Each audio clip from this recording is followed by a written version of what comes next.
What's going on, y'all? Welcome back to another episode of Eastside Fly. I'm Eric G here, and today we are going to be talking about probably one of the most bipolar teams in the entire MLB, the Orioles, and what they have to do to make a crazy playoff run, what they have to do to um, really just not trade away everybody and look at rebuilding for next year. Because when you trade away guys, you're basically throwing 2 seasons away, and I'll kind of explain why I'm feeling that way um, as I get into it. But let's just look at kind of what has been working well for the Orioles recently. Why kind of they've seen some slight success. Obviously taking 2-3, the crazy 22-8 comeback. Everybody was talking about it. Unfortunately, I had a gig, so I couldn't watch it. But it's all about it. Everybody was talking about it. So yeah, let's just jump into that real quick. So I think the key here has been within the pitching, um, especially the starting pitching. And ironically, the guys that have gotten more of the losses recently have been guys that usually were doing well. So like Sagano got a couple bad losses on his resume. You look at um, Flynn having a 5.95 ERA, like that's crazy. And when we have been good, it's been the starting pitching. These guys have to be good. Dean Kramer bringing his, 7 innings of 3 hit ball, 2 runs given up or whatever it was. Like he's a beast right now, and he's pitching well. He's brought his ERA down. That thing was damn near a 10. And these guys just need to focus on having quality starts. K. Povich at a 5.15. Charlie Morton bringing his from a 13 all the way down to a 5.63. Picking up 4 wins. He's won the last 4 of his games. So I think that the starting pitching decides if we have a chance or not. And even though Brandon Young has a 7.11 ERA, I think that's very misleading. And I think we got a lot. We have a very injured rotation, and obviously when you look up here and you see Trevor Rogers with a 1.62 ERA, that's great. And the bullpen's ERAs, they're fine, but it seems to be the pitching seems to be how we win games. If you can keep the Orioles in a game, you're good to go. If they can stay close, score first, they're set. The problem is when you're down 5 runs in the first inning, 8 runs in the second. Like these games in which that's happening, even though they came back recently, like the Rangers series, they just the pitching was awful. I was there on Wednesday night and watched DeGrom almost no hit the whole team. Like, and our pitchers are just giving up runs. No wonder they're getting no hit. You're just worried about not basically not getting no hit. Like you don't want to be the team that gets no hit. I think these guys have been great. Obviously, Bautista and Aiken have done a lot, gotten us out of jams. And even Bautista having a 2.83, really, it's when he's got a cushion, he just throws strikes and gives up runs. Baker, the bullpen has been iffy, but I think that when the starting pitching is good, the bullpen kind of backs it up. It sets the tone for what's expected. We've had a couple of bad losses, um, and yeah, it's been a problem. Obviously, the ERAs as a whole have come down. So that's a good thing. But what they need to do is also keep hitting. Like I feel like a lot of these averages, Ryan O'Hearn, who's supposedly going to be All Star, don't even get me started on why he shouldn't be. Is he's hitting 293 and he's a DH? Come on now. He only has 11 home runs, 30 RBIs. He's not that crazy. Like it shouldn't. He should not be. Like look at these numbers. Like this is not all-star numbers by any means. Yeah, he gonna be all-star, but I digress. He hasn't been hitting the ball as much. Gunnar Henderson's hitting 275, ridiculous. Laureano is hitting nearly the same average, and he's been, he just has just more swag, man. Like I don't know, Henderson doesn't have that same like grit that he's had. Holiday's doing pretty okay. Obviously a lot better than before, but we just have to keep hitting. And obviously we got a lot of injuries. But averages like 213 for Mullins. Like I get why people want to trade him away. Um, Trent was out to a hot start.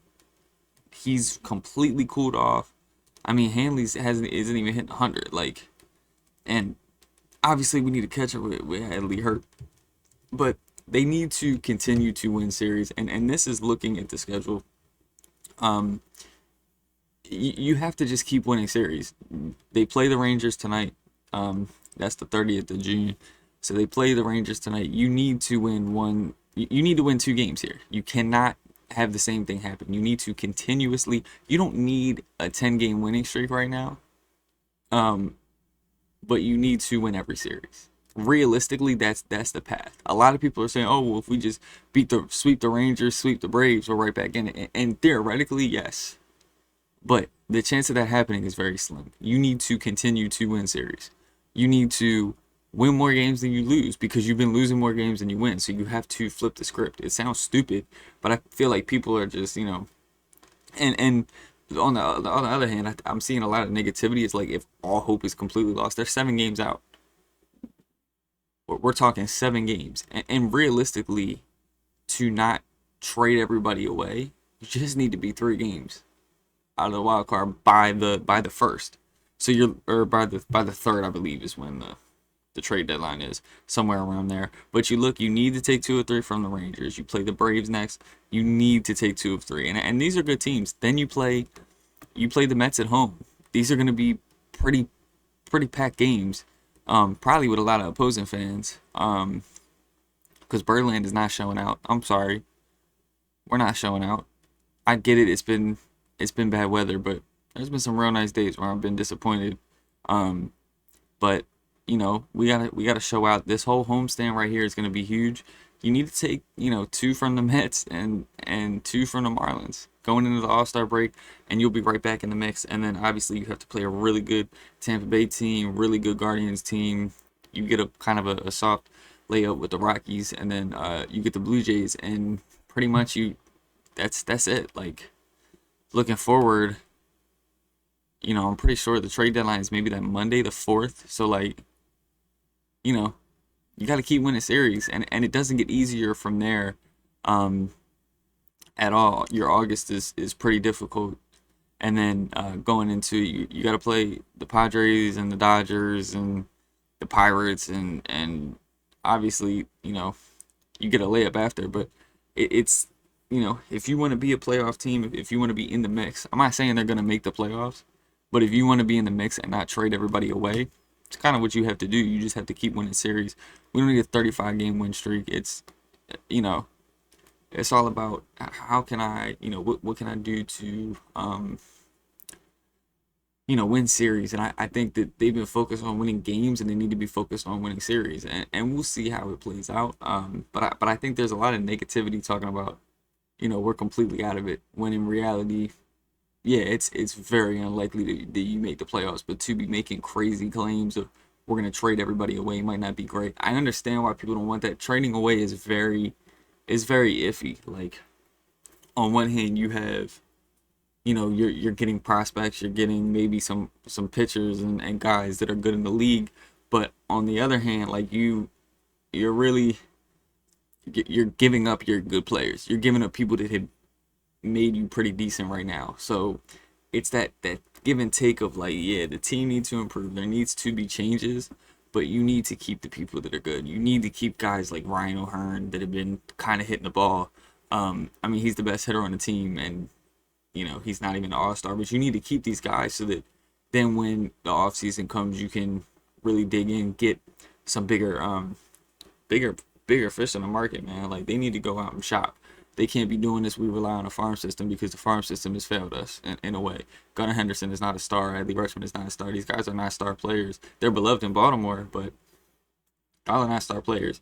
And that's just me being blunt. And I'm probably gonna do a video on that in a little bit.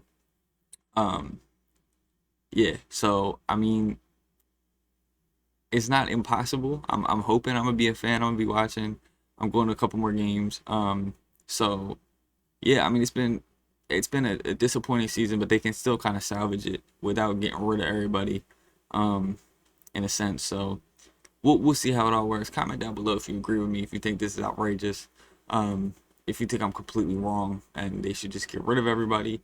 If you think that we don't need to win series because that's, you know, we're putting losses in the loss column, and you need like a 10-game win streak to really get back into it. Let me know your thoughts below, and if you're not following, hit that follow button, or that subscribe button. Go follow me on Instagram, at EastsideFlock, same as the YouTube with underscore. So yeah, if you're not following, hit that follow button. We're gonna see y'all in the next one. Hope you enjoy. Peace.